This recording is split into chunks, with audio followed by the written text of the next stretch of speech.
Bonjour à tous. Normalement, vous avez déjà déjeuné. J'espère que vous n'avez pas mangé trop lourd, histoire de ne pas dormir pendant la session. Je vais essayer de la rendre vivante pour éviter que vous vous endormiez trop.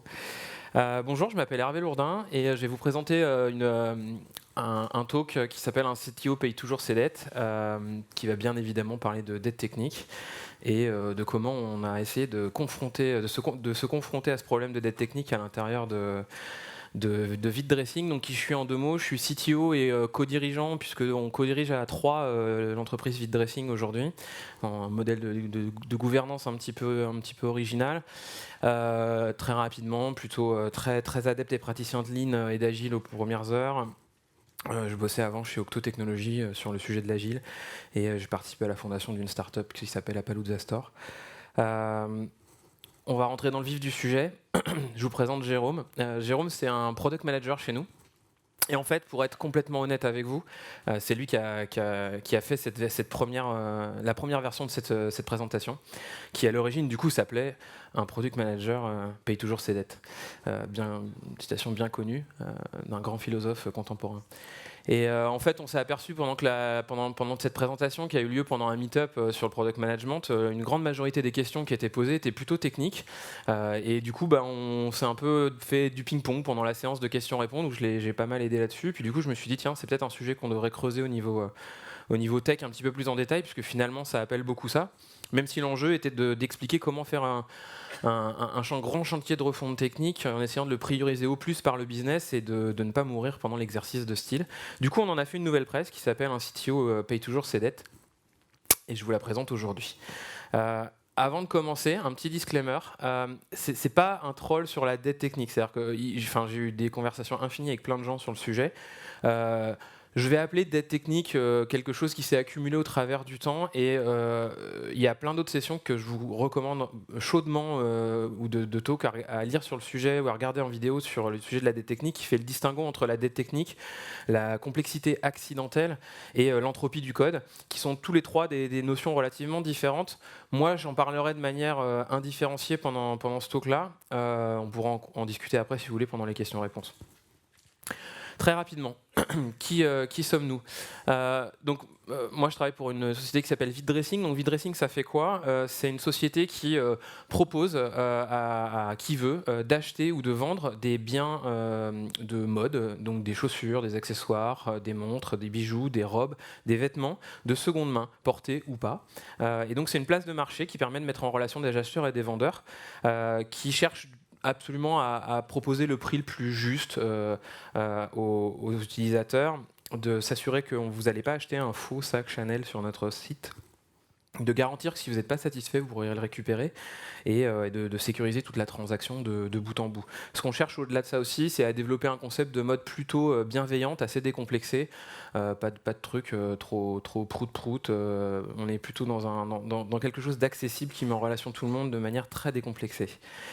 Si on regarde maintenant les chiffres qui sont un petit peu plus importants pour mettre en perspective ce que je vais vous raconter, on a à peu près 1,5 million d'utilisateurs, 1 million d'articles en vente à un instant T, qui ont la particularité d'être en quantité 1, donc on n'est pas du tout un e-commerçant, puisqu'il n'y a toujours qu'une version de l'article qui est en disponibilité sur le catalogue à un instant T. 300 000 vendeurs, 18 000 marques, 350 000 fans. Et des chiffres qui ont un peu bougé, ça vous donne le split à peu près entre le ratio d'utilisateurs mobiles et desktop chez nous. C'est en vrai plutôt 60 mobiles pour 40 desktops, ça a bougé depuis. Donc vous l'aurez vu, c'est important pour l'histoire qui va venir, on a finalement 4 plateformes, un site web desktop classique, un site web mobile qui n'est pas une version responsive de notre site web desktop, et ensuite une application Android et une application iOS qui représente, parce que les fashionistas sont plutôt iOS lovers, la grande majorité de notre trafic applicatif mobile. En termes d'orga, de méthodo, on a fait un postulat assez fort qui est d'être vraiment ancré sur une frontière la moins ténue possible entre le produit et la tech, la plus ténue possible entre le produit et la tech. Une équipe cross-fonctionnelle qui réunit du front, du back, des product owners ensemble. Vous iriez sur un de nos plateaux, vous ne verriez pas qui est produit ou qui est tech. On travaille tous ensemble main dans la main. On essaie d'être le plus lean possible dans le sens où on a des itérations de 2 semaines mais qui sont plutôt des rendez-vous et on met en prod au fil de l'eau. Donc on a vraiment une volonté de faire du flux le plus possible et on intègre à chaque fois dans les projets, quand c'est une multitude de stories attachées à un même projet, les stakeholders des différentes entités, que ce soit le support client, les responsables du catalogue de produits, etc. Alors, pourquoi en fait on en arrive à faire un projet de refactoring ? En fait, on ne décide pas vraiment ça, c'est quelque chose qui vous tombe un peu sur le coin du nez sans crier gare, ou en tout cas si vous vous en rendez pas compte tout de suite quand ça vous arrive. Et pour nous, ça a été à l'issue d'un projet qui était censé être assez simple. On a dit, mais tu vas voir, c'est un projet plug and play, c'est hyper facile. Tu vas brancher un nouveau moyen de paiement sur le site. Donc en l'occurrence, on cherchait à brancher une nouvelle plateforme de paiement en plusieurs fois. Donc la capacité à payer en 3 fois ou en 4 fois sur le site. Bon, on s'est dit jusque-là, ok, quoi. On a déjà d'autres prestataires de paiement, ça devrait bien se passer. Et puis, on a toujours cette vision de notre site, quoi, qui est, voilà, le site, c'est un mur solide, hyper balèze, il n'y a pas grand-chose qui peut lui arriver. Dans les faits, on s'aperçoit que notre plateforme, c'est plutôt quelque chose de comme ça. On voit les couches, mais c'est pas super clair. Ça a plutôt tendance à fondre avec le temps. Et en fait, quand on commence à essayer d'imaginer comment on va brancher tout ça, en fait, ça s'est pas passé comme on l'imaginait. C'est-à-dire un projet qui devait être extrêmement simple, en fait, est devenu très compliqué. Et c'est un peu la métaphore de ce vieux jeu, pour les plus anciens qui connaissent. On a avancé à chaque fois et on se vautrait. Et on recommençait et on se vautrait. Ça a été un total four, ce projet. On imaginait que ça allait être extrêmement simple. On s'y est pris à plusieurs fois sous des angles divers et variés, mais rien n'y faisait. C'était très compliqué. Ça occasionnait des impossibilités sur des choses qui devaient être évidentes. Et on s'est dit, là, il faut qu'on s'arrête parce que ça marche pas, quoi. Ça marche pas. Et en prenant un peu de recul pour faire cette presse, je me suis dit qu'on était face à ça finalement. Alors ça c'est une peinture d'un peintre qui s'appelle Victor Vasnetov qui est les chevaliers de l'Apocalypse. Ils sont au nombre de 4. Bon, dans la vraie littérature, enfin, c'est la conquête, la guerre, la famine et la mort. Nous, on les a un peu revisités. On s'est dit qu'on était finalement face à nos propres 4 cavaliers de l'apocalypse technique. Finalement, ils ont tous un peu... il y avait des signaux avant-coureurs, il fallait les voir. Et c'est ce que je me propose de partager avec vous. Encore une fois, l'idée de ce talk, c'est... à la fin de l'histoire, y a pas, la vie n'est pas belle, rose et tout se passe bien. C'est plutôt une espèce de retour d'expérience un peu décomplexé de qu'est-ce qui se passe quand on arrive à ce niveau de problématique-là et comment on a essayé de s'en sortir à tous les différents niveaux, on le verra après. Le premier symptôme qui était assez évident, qu'on voyait bien, mais qui n'était pas très, très verbalisé dans l'équipe, c'est qu'en fait la complexité d'ajouter une ligne de code ou une nouvelle fonctionnalité, même pourtant très simple, était anormalement forte, quoi. À chaque fois qu'on arrivait, j'ai une nouvelle idée, on va faire ça, on disait oulala, non, ça va être vachement compliqué. Et on annonçait des temps de développement qui étaient complètement invraisemblables pour des choses qui auraient dû normalement être évidentes, quoi. Et ça commençait à créer aussi des rapports très tendus, parce que dès lors qu'un stakeholder de l'entreprise disait tiens, j'aimerais bien qu'on bosse là-dessus, qu'on lui disait écoute, ça va te prendre 2 mois, et qu'il dit tu rigoles, c'est un truc qui devrait prendre au mieux 3 jours, on dit ouais mais tu sais c'est compliqué parce qu'il y a ça qui est connecté à truc, si on l'enlève ça va se casser la figure. Bref, vous avez peut-être déjà rencontré ce genre de situation, nous c'était ça. Le deuxième symptôme vraiment fort, c'est les bugs. En fait, on avait des bugs, mais quand je dis des bugs, c'est beaucoup, quoi. C'est beaucoup de bugs. Et en plus, ces bugs avaient une particularité assez désagréable, c'est que à chaque fois qu'on en corrigeait un, il avait un peu un côté zombie, il réapparaissait à un autre moment plus tard, sous une autre forme, mais on savait que c'était à peu près le même. Et ça s'arrêtait jamais. Ça s'arrêtait jamais. Et de fait, du coup, on passait beaucoup de temps à corriger des bugs, hein, et ça nous en laissait moins pour pour faire des nouvelles fonctionnalités, ou en tout cas s'attacher à ce qui nous permettrait de faire des fonctionnalités moins complexes. Le troisième cavalier, c'est l'obsolescence anormale de la plateforme. Nous, on a laissé s'entasser des produits dans notre infra dans une version plutôt très vieille. Et à chaque fois que les nouvelles versions passaient, on avait quelque chose de plus important à faire et on ne mettait pas à jour. Et en fait, on se retrouvait de fait devant une impossibilité parfois de réaliser des choses simples qui étaient proposées par une nouvelle version de la stack. Mais quand vous avez 2 releases majeures derrière le dos, globalement, ça vous coûte aussi cher de refaire de zéro que d'essayer de faire la transition entre la version que vous avez actuellement en prod et la plus récente, juste parce qu'il y a des sauts technologiques trop importants et que vous les payez trop cher.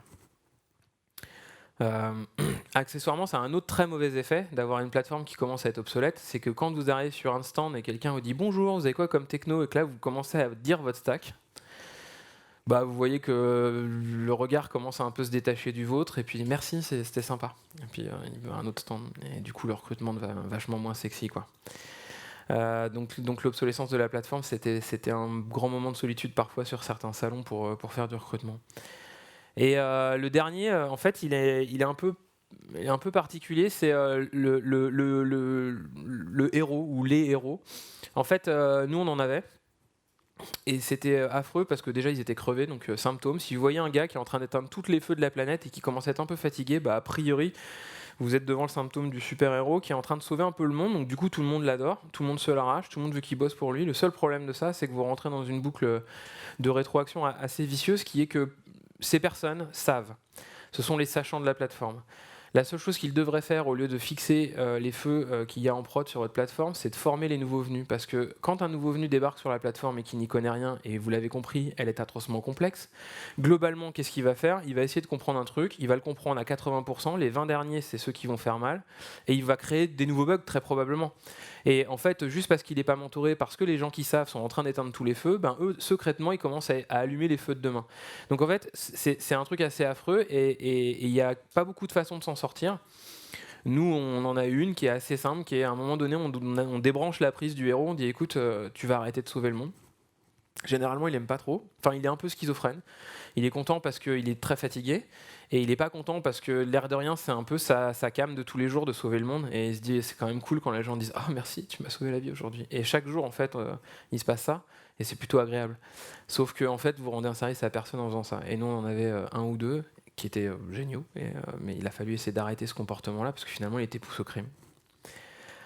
Donc du coup, tout ça pour dire qu'on était arrivé à ce moment affreux qui était des espèces de cercles vicieux à plein d'endroits de la plateforme, de l'équipe, qui nous rendaient incapables de réaliser des améliorations somme toute relativement mineures dans un temps, pas du tout mineur, quoi.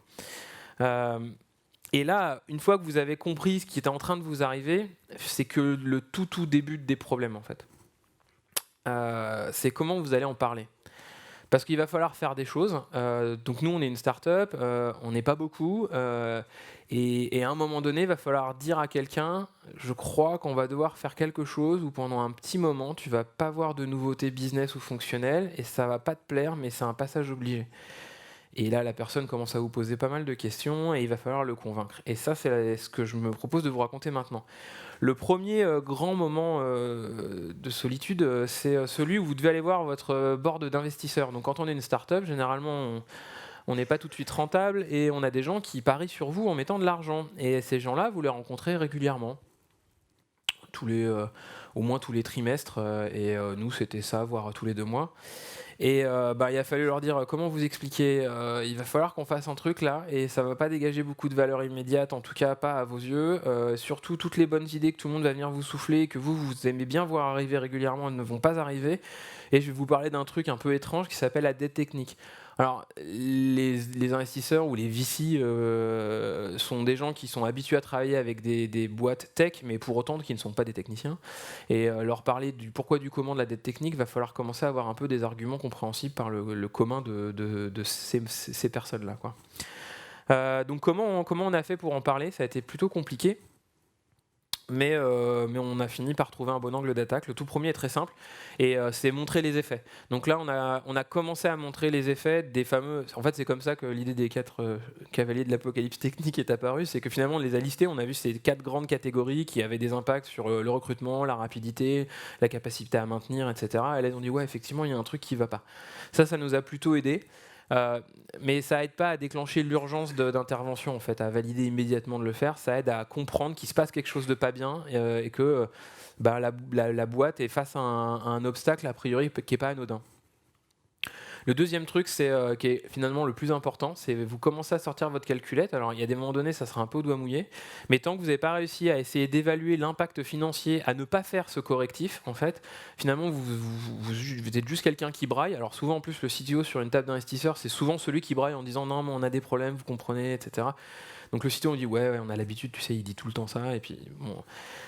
Là, cette fois-ci, le CTO, il a dû prendre sa calculette avec le product et d'essayer de dire comment on essaie de valoriser la perte au quotidien pour arrêter d'être pris pour le garagiste du coin qui se plaint de ne pas avoir la meilleure Ferrari ou Maserati, mais plutôt pour dire non, mais franchement, là, le navire va se casser la figure, la bagnole ne roulera pas, faut faire quelque chose. Et on a calculé cet impact financier. Il y avait quelques incertitudes, mais il était suffisamment important pour que la prise de conscience s'opère. La deuxième chose, c'est qu'il faut arriver avec un plan. Une fois que vous avez dit ça, les gars vous disent « Ok, mais on fait quoi ?» Comment vous comptez vous y prendre? C'est combien de temps? C'est comment?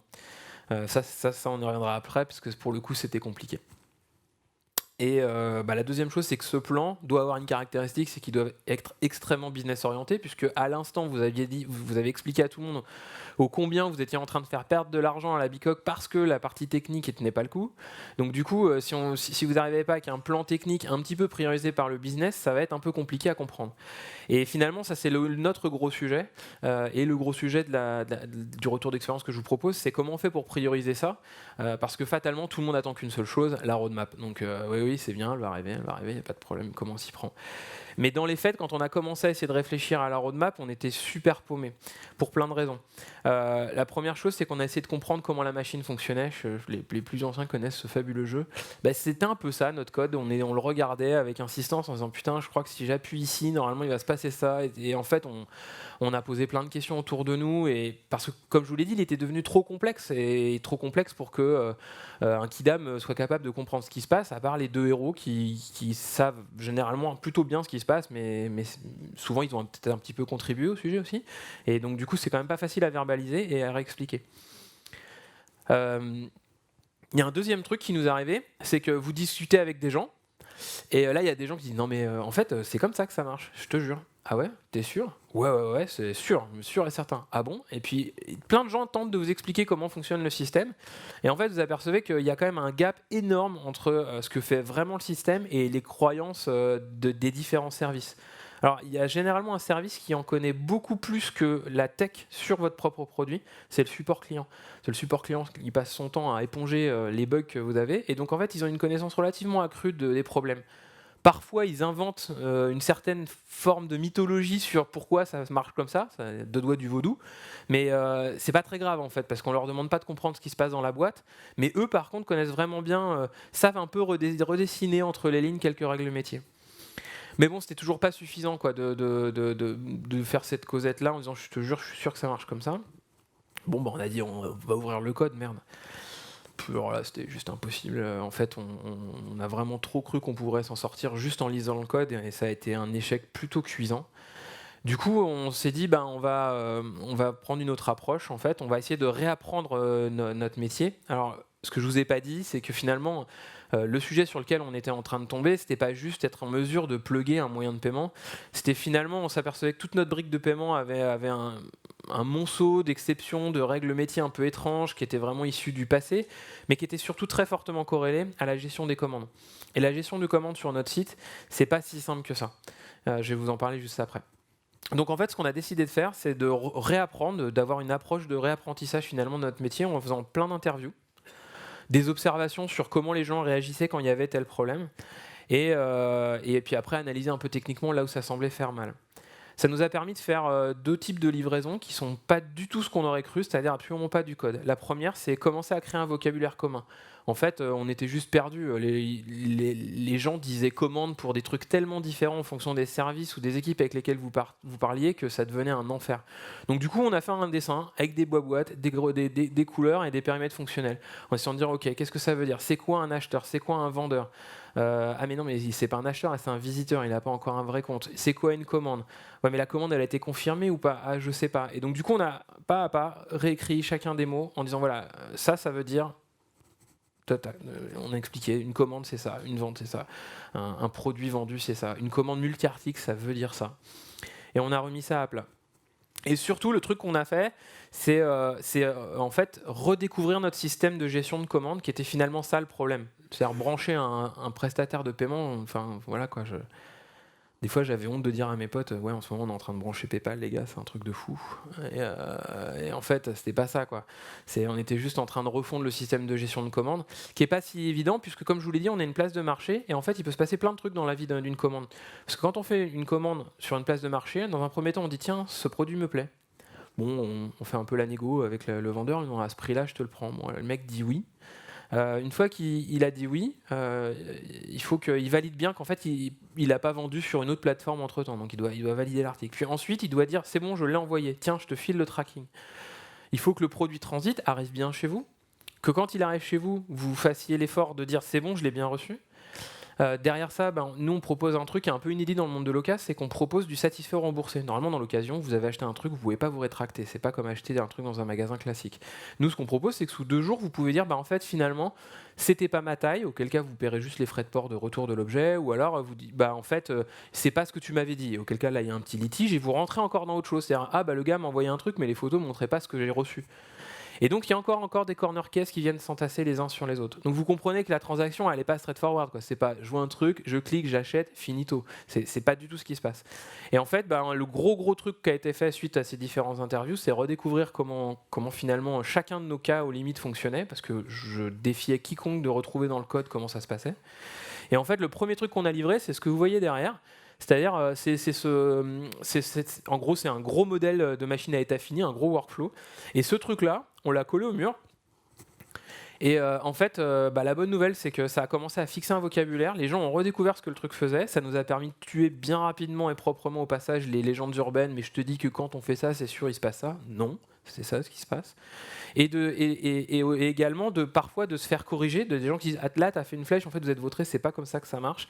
Ils corrigeaient le schéma et c'est devenu finalement notre première vraie release. C'était du papier, enfin en tout cas un gros schéma qu'on a imprimé et qu'on a filé à tout le monde. Aujourd'hui on est hyper fiers de dire que les gens l'ont collé devant eux pour dire au fait quand on est dans ce cas là c'est ça ce qui doit se passer et c'est ça l'action qui doit en découler. Donc ça n'a pas l'air grand chose comme ça, mais en fait ça nous a pris énormément de temps de réapprendre ça et de le reformaliser parce qu'il n'y avait vraiment rien qui le documentait. En tout cas, une fois qu'on a fait ça, on est arrivé à une conclusion relativement forte qui était de dire notre système de paiement et de gestion de commande, c'est l'épine dorsale de notre produit, il est tout pourri et il va falloir faire quelque chose parce que si ce truc-là n'est pas d'équerre, on n'avancera pas et on va retomber dans les grands problèmes de complexité éternelle et affreuse. Donc on a pris la décision de dire ce truc, on va le reconstruire de A à Z parce que de toute façon, c'est impossible de le fixer, d'essayer d'améliorer l'existant, quoi. Ouais, sauf que, comme je vous l'ai dit, si on fait ça, on plie la boîte, quoi. On peut pas faire une prise d'otage sur le produit en disant bouge pas, je refonds le sujet de gestion des commandes et tout va bien se passer. En fait, c'était strictement impossible. Donc, on a pris quelques décisions, un peu dures. La première, c'est on a dit ok, fini, on fait plus d'autres projets. Donc c'est là. Parce que tout ce que je vais vous dire là, ça paraît hyper simple, mais une fois que vous vous retrouvez devant les gens, il se passe 2-3 trucs quand même. Donc là, on a dit c'est fini, on fait pas d'autres projets, c'est le truc le plus important. Le deuxième truc, c'est on a dédié une équipe pendant 9 mois à bosser sur la refonte de ce chantier, dont les 2 à 3 premiers mois, ça a été interviewer, produire le super schéma que vous avez vu et commencer à jeter les premières briques de code dessus, de construire un langage de domaine clair, vraiment de builder une approche propre là-dessus. Le truc qui a fait un peu plus mal, mais qui était très très très important, c'était de dire à partir de maintenant, nous ne corrigerons plus aucun bug sur la brique en question. Pourquoi ? Parce que pendant qu'on fait ça, on ne s'occupe pas du vrai problème. Donc là c'est le moment où j'ai abîmé la relation que j'avais avec le service client. Voilà. C'était chouette. On a dit écoute, c'était pas contre toi, mais vous allez un peu morfler pendant quelques mois, mais dis-toi que c'est pour la bonne cause. Je le dis en rigolant, ça a été quand même assez dur, mais ils ont été quand même plutôt cool, quoi. Et surtout, l'autre point, c'était on va accepter d'avoir une qualité qui va être un petit peu moindre pendant les mois à venir, mais en disant ok, ça va aller mieux juste après, quoi. Donc ça, bien évidemment, il a fallu l'annoncer aux execs et au comité de direction et aux différents stakeholders. Donc je vous parlais du service client, et puis voilà, c'est à peu près ça. C'est l'image qu'on a trouvée la plus représentative. Il y a un peu une armée de DRG allemands qui vous regardent et oui, bah, ça va bien se passer. Et en fait, non, enfin, c'était un peu difficile. Bien évidemment, on avait quand même remonté le problème suffisamment haut dans les discussions. Et bon, bah, le fait d'être au CODIR en tant que CTO, ça me permettait quand même de défendre la position. Et le fait d'avoir fait l'exercice de démontrer à quel point financièrement parlant, ça pouvait nous mettre dans une position dramatique, en fait, a permis quand même de faire comprendre à tout le monde les choses. J'ai toujours pas répondu à la grande question hyper importante, la roadmap. Donc ça y est, on y est, donc la roadmap est là. Qu'est-ce qu'on a fait? En fait, donc l'idée elle est hyper simple, mais on a décidé de remplacer progressivement chacun des moyens de paiement de la plateforme de l'ancienne vers la nouvelle. Donc, qu'est-ce que ça veut dire? Ça veut dire qu'on allait builder un workflow simple de gestion de commandes qu'on allait enrichir progressivement, sur lequel on allait plugger des nouveaux moyens de paiement. Et comment on a fait pour bien le prioriser? Mais en fait, on a tout simplement pris l'impact business de chacun des moyens de paiement. Donc, on avait nos deux plateformes en parallèle, et on s'est dit on va évaluer en fait le risque, enfin le business associé à chacun des moyens de paiement. Et c'est comme ça qu'on a après choisi sur quel premier moyen de paiement on allait bosser et quand est-ce qu'on allait le débrancher. Je vais vous montrer après. Donc en fait, on a essayé de slicer à mort le travail, d'avoir vraiment des toutes petites stories les plus petites possibles et de commencer à avoir une plateforme où on pouvait éteindre un moyen de paiement et l'allumer à un autre endroit. Ça a été super important, et de rollbacker le cas échéant, parce que comme on allait avoir un parallel run de nos deux plateformes, il fallait qu'on soit capable quand même globalement d'avoir la capacité à revenir en arrière s'il y avait le moindre problème. Quand vous commencez à toucher au paiement, c'est un peu opération à cœur ouvert, donc il faut être un petit peu motivé quand même. Voilà, et le deuxième truc aussi, c'est qu'on a décidé d'avoir une approche super lean. Donc qu'est-ce que ça veut dire? Ça veut dire que quand on a fait notre nouveau système de gestion de commandes, comme au début, il n'y allait pas y avoir un gros volume de commandes, le back-office, donc là à nouveau vous allez voir le support client, ils nous ont kiffé. On leur a dit on ne va pas vous faire de back-office, parce qu'en l'état c'est impossible, on va vous faire une bonne vieille spreadsheet Google partagée, dans laquelle on déversera les commandes et vous verrez, ça va bien se passer. Donc on a fait ça a à peu près marché au début, après fatalement on a dû faire un vrai outil, mais en tout cas on a essayé d'être le plus lean possible sur la nouvelle plateforme et sur les outils composites qui étaient autour de ça. Donc qu'est-ce qu'on a fait? En fait on a identifié chacun de ces moyens de paiement, donc là vous les voyez, la carte bancaire en 3x, 4x, paiement en 3 fois et en 4 fois, PayPal, la carte bancaire pour paiement immédiat, et le wallet c'est parce que quand vous vendez un produit, vous avez en fait l'argent de ce produit qui est sur un porte-monnaie électronique et vous pouvez soit faire un virement, soit l'utiliser pour racheter autre chose. Donc finalement, c'était les 4 grands moyens de paiement qu'on avait. Du coup, qu'est-ce qu'on a dit? On a dit, OK, on a regardé sur chaque plateforme quel était le pourcentage d'utilisation d'un moyen de paiement, et on a commencé à travailler par plateforme et moyen de paiement et de planifier ça sur la roadmap. Donc on a commencé par le paiement en 3 fois, parce que c'était un moyen de paiement qui n'existait pas avant, en tout cas sous une forme un peu bizarre. Et du coup, c'était vraiment c'était le premier projet, le fameux projet Plug and Play. On a décidé de faire ce projet-là en priorité. Du coup, ça nous permettait de proposer quelque chose de nouveau. Donc, d'un point de vue business, ça faisait du sens. Par contre, ça allait travailler sur une plateforme complètement différente. Donc, on a fait ça. Ensuite, on a pu commencer à travailler à mettre à disposition ce moyen de paiement sur le mobile, qui pour le coup n'avait jamais existé. Donc, du coup, c'était intéressant parce qu'on allait faire du revenu incrémental au travers de ce nouveau moyen de paiement, qui avant n'était pas du tout proposé sur les plateformes mobiles. Et on a commencé à le décliner sur l'application iOS, puis Android beaucoup plus tard. Ensuite, on s'est attaché au paiement PayPal, parce que c'était assez facile à intégrer. Donc on l'a réalisé très rapidement, on a décommissionné le reste sur les vieilles plateformes dès que c'était disponible, et on y allait pas à pas comme ça. Le truc qui était super important, c'est que dès le début, on a mis en place tout ce qu'il fallait pour faire du feature toggling et du feature capping, c'est-à-dire pouvoir se dire par exemple, il y a des moyens de paiement, on a dit jusqu'à tel volume de commandes, on propose, au-dessus, on le fait pas. Comme ça, on pouvait gérer le risque. C'est-à-dire au début, on disait bon allez, on propose PayPal jusqu'à, je veux dire n'importe quoi, 75 €. Ouais, ça a l'air de passer, le risque est moindre. Si ça marche bien, on commence à pousser un peu plus fort le plafond en fait, pour pouvoir déclencher la disponibilité de ces moyens de paiement. Et du coup, ça nous permettait de déployer progressivement sans prendre trop de risques financiers, quoi.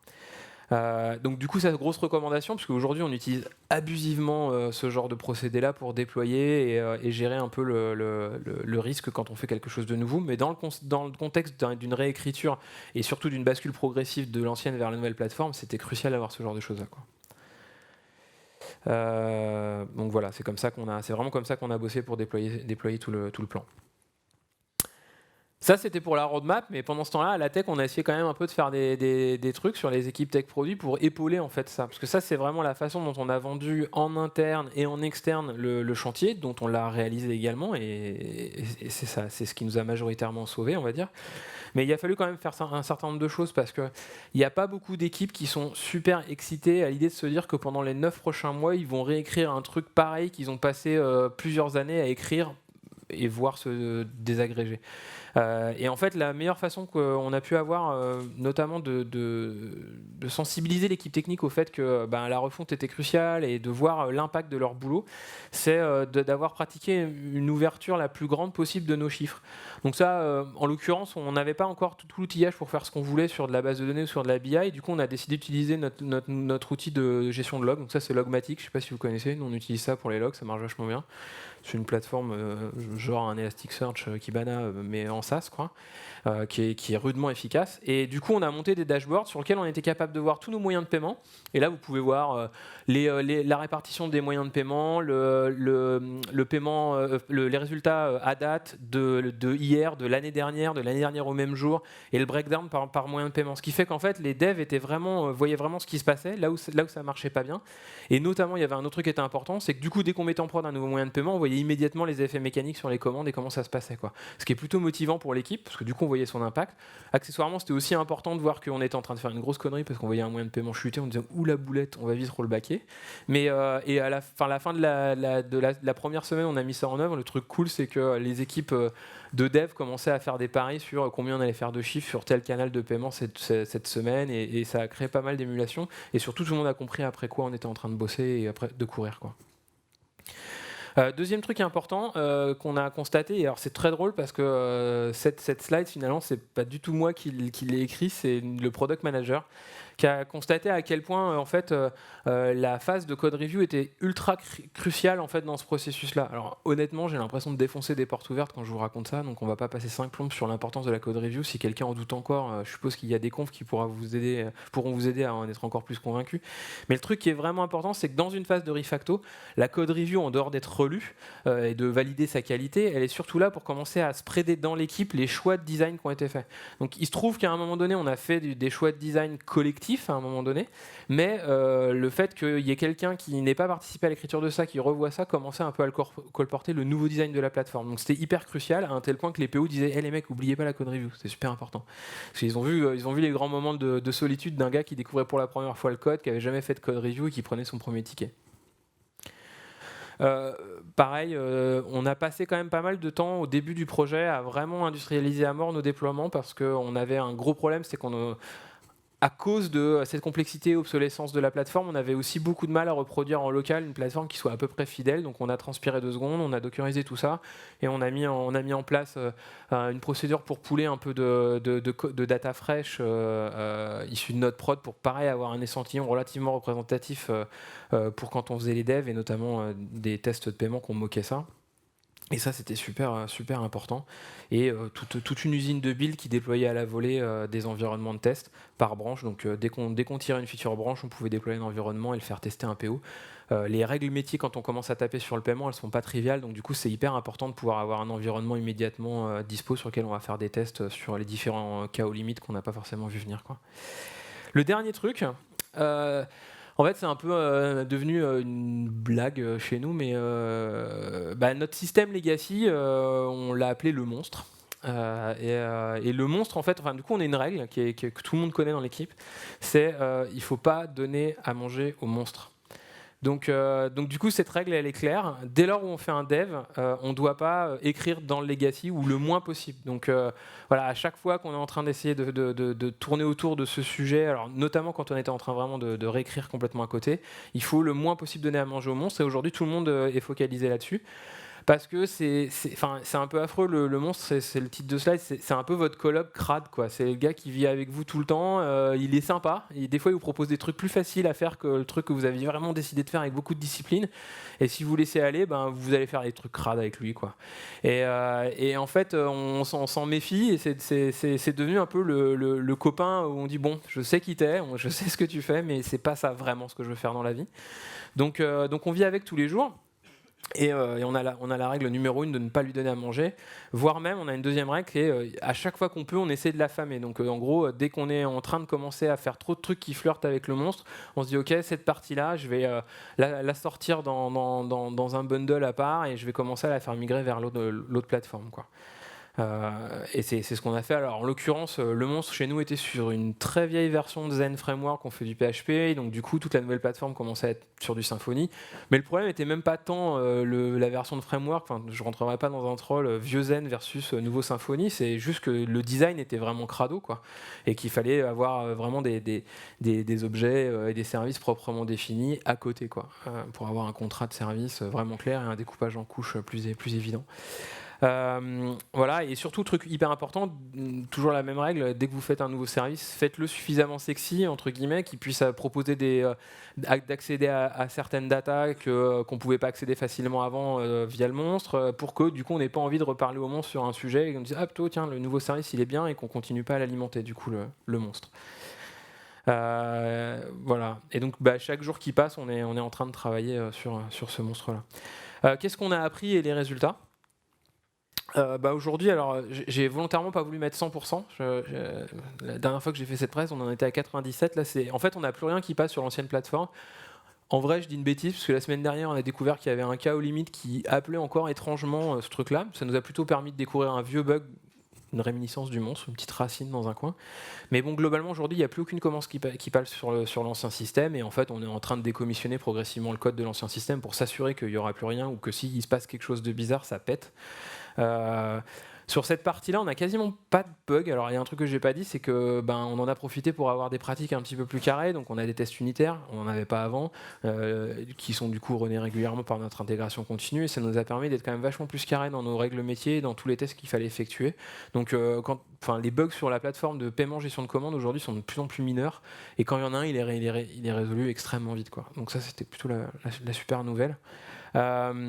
Et surtout, là, c'était le truc qui fait qu'on est redevenu pote avec le support client, c'est qu'une fois qu'on a mis en prod ça, en fait, moins 20% des appels sur le support client, et ça, je peux vous dire que ça leur change pas une journée, ça leur change leur semaine, leur mois, leur vie, et ils sont hyper contents. Donc ça a été un peu dur, mais ça a été la bonne nouvelle.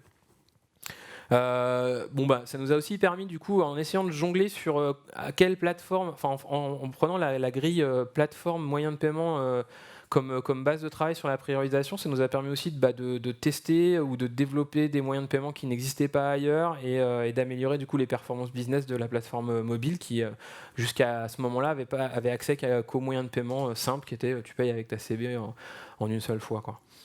Voilà, donc une contribution aux ventes sur la plateforme mobile, comme je viens de le dire. Et surtout, en fait, tout le monde commence à connaître, maintenant tout le monde connaît le workflow de gestion d'une commande, les techs, le produit, évidemment, mais aussi tous les autres services, quoi. Et j'avoue que quand on a vu les gars de la finance qui avaient placardé le workflow que je vous ai montré tout à l'heure sur leur petit mur de bureau pour regarder, ah ouais, tiens, le problème qu'on est en train de traiter, c'est parce que c'est là sur la commande, ça nous a un petit peu fait plaisir parce qu'on finalement on avait enfin créé une documentation qui avait de la valeur. Et puis quand elle était mise à jour, on en imprimait une nouvelle avec la date, on dit tiens, si vous la voulez, elle est là. Et c'est le meilleur ROI de documentation ever, quoi. Un gros dessin avec des flèches mis à jour régulièrement. Je vous l'avais dit, on n'a pas fait que des trucs de dingo, on a fait plein de bêtises. La première chose, c'est que on a mis vraiment 10 fois trop longtemps à communiquer à notre board d'investisseurs sur le problème. On a cette petite tendance fâcheuse à vouloir faire ça par nous-mêmes et rester dans notre coin, et dans les faits c'est une très mauvaise idée parce qu'il y a un moment donné, vous allez devoir engager des dépenses et dans le contexte d'une start-up et de ce que ça sous-entend en termes de rentabilité, il faut mieux confronter ce problème le plus tôt possible aux yeux des investisseurs parce que c'est quand même un peu avec eux que vous vivez. Mais de fait, l'exercice de style de vulgarisation est super important, quoi. Et les premiers instants je me suis senti super seul quand j'ai essayé d'expliquer le concept de dette technique à des investisseurs. Le deuxième point, c'est on a pris trop de temps à décider le refactoring, donc c'est un peu la conséquence de ça. Pendant longtemps, on a cru, probablement parce qu'on causait un peu trop avec les héros, qu'on allait arriver à fixer tous les bugs.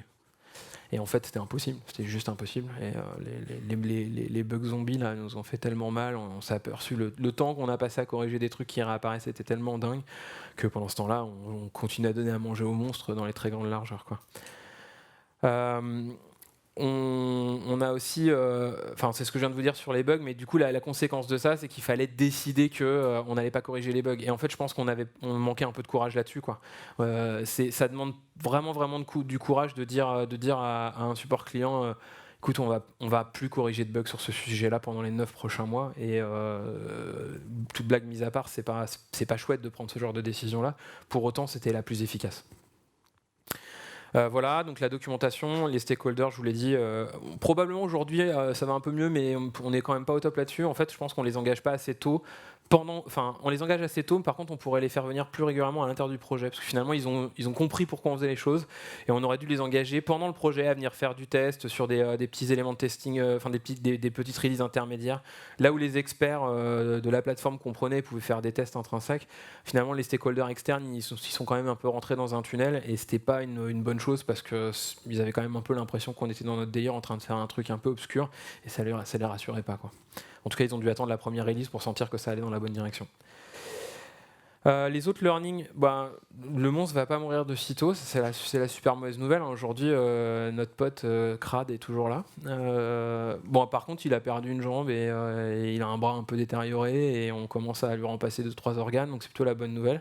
En tout cas, sur la partie vraiment cœur, on l'a complètement désossé et maintenant on s'attaque à des choses un petit peu plus externes. Donc du coup, c'est plus facile en fait d'interagir avec ce code legacy et de commencer à le remplacer pas à pas.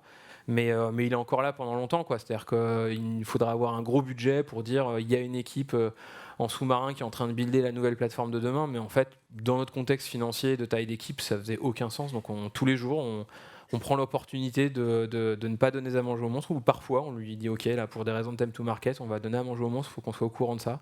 Et dans 3-4 itérations, on reprend le truc maintenant qu'on est en prod et on l'améliore. Alors, je suis sûr que cette phrase, vous l'avez déjà entendue, on reviendra dessus plus tard. Donc on se fait la promesse et on essaie de la tenir. Il y a toujours des cas aux limites qu'on n'arrive jamais à faire, mais on le fait. C'est-à-dire souvent après la MEP, on planifie les tickets qu'on n'a pas fait dans la première mise en prod, juste après pour corriger et nettoyer l'endroit où on sait que c'était un peu crade ce qu'on avait fait.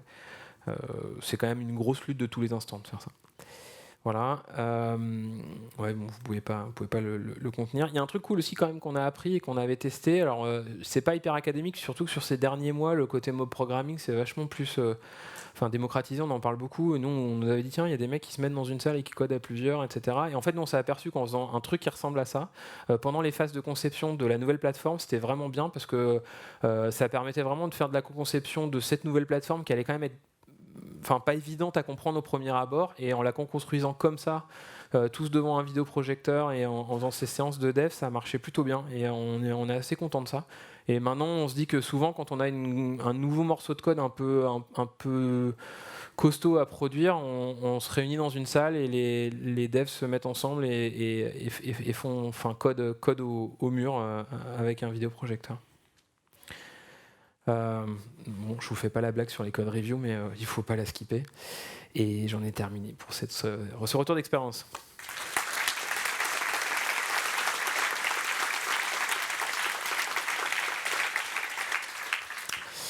Est-ce que vous avez des questions? Il nous reste 2 minutes 30.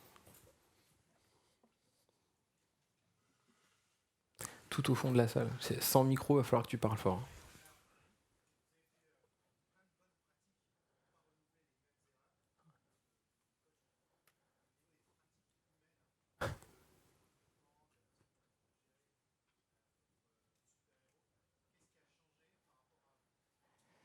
Alors la question c'est, on a fait plein de bonnes pratiques diverses et variées au niveau du code, mais les quid des bonnes pratiques au niveau humain et notamment sur le recrutement et lutter contre la réapparition des héros, si j'ai bien compris la question. Il y a 2 éléments de réponse. Il y en a un, il y a des gens qui sont partis. Voilà, parce qu'ils avaient pas, ça leur plaisait moins et le contexte était moins plaisant pour eux. Mais c'est pas l'élément le plus important. Non, en fait, les héros, on a travaillé ensemble là-dessus en disant voilà, il faut commencer à participer à de la conception à côté. En fait, il y a un truc qui se passe, c'est quand vous commencez à débrancher la prise des héros, au début ils sont pas contents du tout et après ils sont contents parce que finalement ils commencent à faire le truc qu'ils se disent oh, putain, un jour je le recoderai ce truc-là. Et en fait, jamais vous recodez le truc si vous n'avez pas un vrai mandat fort pour le faire ou qu'il n'y a pas un peu une mission. Et donc, du coup, les héros, ils demandent qu'une chose, en fait, c'est faire du bon taf, quoi. Finalement, ils ont une espèce de drogue étrange qui est de sauver le monde toutes les 2 secondes. Mais une fois qu'ils redescendent de ce pic d'adrénaline, ils en ont marre, en fait, de croiser le coloc dégueu, quoi. Et donc, du coup, il y a pas mal de héros qui ont un peu changé de posture et qui ont décidé de travailler en équipe sur de la conception et de poser des bases plus saines dans la nouvelle archi. C'est un petit peu comme ça qu'on a travaillé ensemble. Ça a rendu les choses beaucoup plus collaboratives aussi. Donc en fait, humainement, ça a créé un contexte que je trouve plus collaboratif aujourd'hui que ce qu'il n'était par le passé. Parce que le héros, il travaille seul. Hein. Il tire tout droit. Il est dans son coin. Généralement, il se barre à 20h et il a sauvé 3 fois la planète dans la journée. Mais tout seul.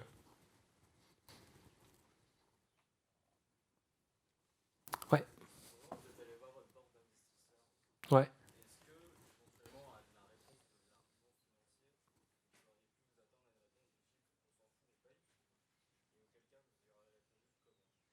On s'en fout, on paye le refactoring. On paye la dette du genre je vous donne de l'argent pour faire une équipe. Ah, on continue avec ça. Ça marchait pas, enfin ça n'existe pas, on paye en fait. C'est-à-dire que ce qui se passait, alors le phénomène c'est j'arrive pas à faire mon projet. Mais dans la pratique, ce qui se passait vraiment, c'est qu'il y avait des bugs où on saignait de l'argent, quoi. Et donc du coup, ça pouvait pas exister, on paye. C'est-à-dire que globalement, si on corrigeait pas ces bugs, on perdait du revenu en fait. On perdait du revenu. Donc du coup, cette question s'est pas posée en fait. La seule alternative qu'un investisseur aurait pu faire, c'est j'ai tellement compris que c'était important et je suis tellement en confiance dans ta boîte et j'ai tellement du fric que je peux te donner, je te refund quoi. Mais c'est pas arrivé. Donc non, c'est pas comme ça qu'on a adressé le problème. J'ai terminé, le temps est fini. Je suis obligé de prendre une photo avec vous, j'ai promis ça à un collègue. Donc attention, je vais faire un truc que je sais pas faire, un super selfie. Merci les gars. Ouais.